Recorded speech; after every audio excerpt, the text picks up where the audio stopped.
everybody, it's me, Bankai Knight 22.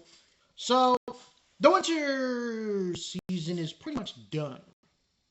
We're getting through it. Last couple episodes have gone. So, it's time for anime series review time. Now, this anime series review, and one other that I'm going to be doing, are going to be worth it for certain Isekai series. Well, actually, 3 of them are Isekai. No, 2. But we're starting with this one. Because this one was over, finished, kaput. The other one I still got to finish. But this one was called Magic Maker. Now, I've seen a bunch of them, these Isekais, and they're always the same cookie cutter bullshit. This, however, went a different way. Now, it's the same kind of thing. 30-year-old, 20-year-old person, guy, dies, he reincarnates in a new world. But this time, there's more mystery to it. Magic does not exist in this world. So instead, his character, Shion, who was reincarnated from this, is a boy who discovers magic. Kind of invents it. Now, the synopsis is as follows. A 30-year-old man who dreams of becoming a wizard suddenly loses his life. Reincarnated in another world as a young child named Shion, goes up alongside Mary. Marie is dependent older sister who adores him. Shion eagerly anticipates using magic powers, but he discovers that the new world seemingly does not have any magic. He spent the ensuing years as a gloomy and dejected child until a mysterious phenomenon at a nearby lake catches his siblings' attention and breathes life back into the magical realm.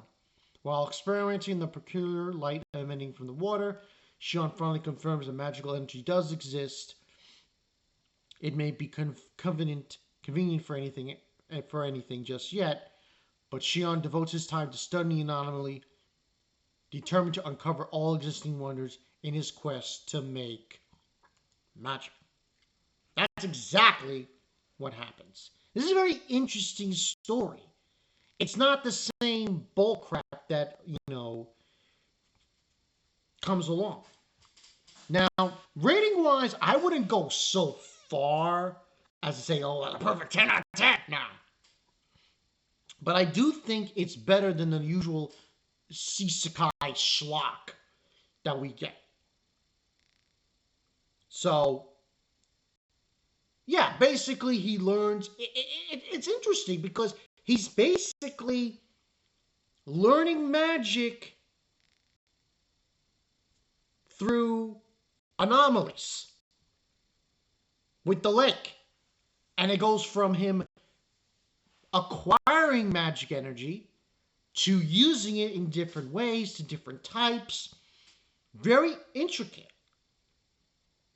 Now, later on in the series, when shit hits the fan of certain phenomena that are happening, more importantly, there's this phenomenon called lethargy, or being lethargic. And people it's like, they called it magical lethargy. And when this happens, he has to find a way to combat it. Combat it. And he eventually finds out how to resolve the issue. Now, I find it interesting, this series, because it's not like, new world, guy's got all these powers. No. He has nothing. He literally has to experiment and learn by himself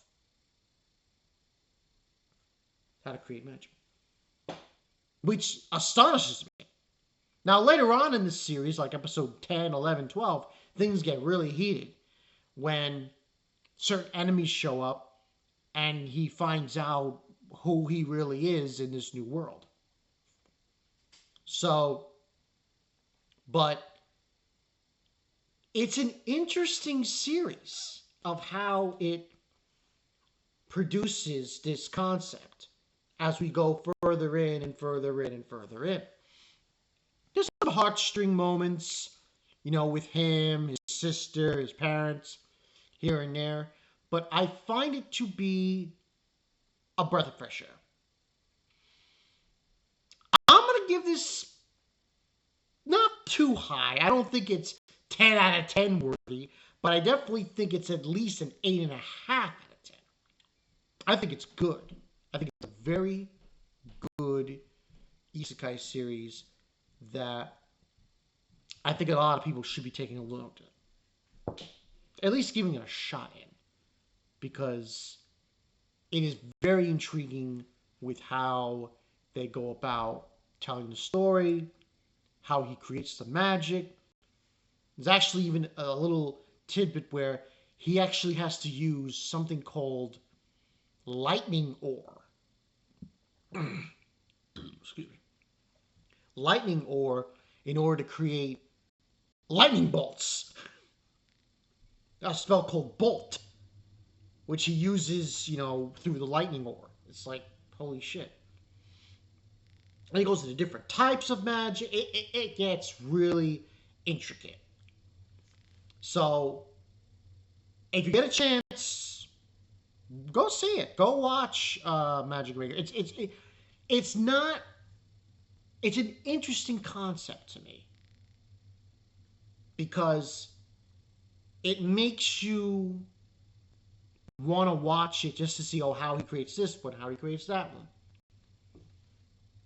as he goes about all the different ones. All the different kinds of magic that he creates in the series. But yeah, definitely go see this if you guys can. It's a good watch. There is some sister brother. Well, you get past that. You can get past the whole sister brother thing. They get a little too touchy feely. It's still a good series. I definitely highly recommend this one. It's not the same Isekai crap. It's an interesting concept and it actually develops as it goes further in. But this is Vodka 902. Go check it out. I'll see you guys later.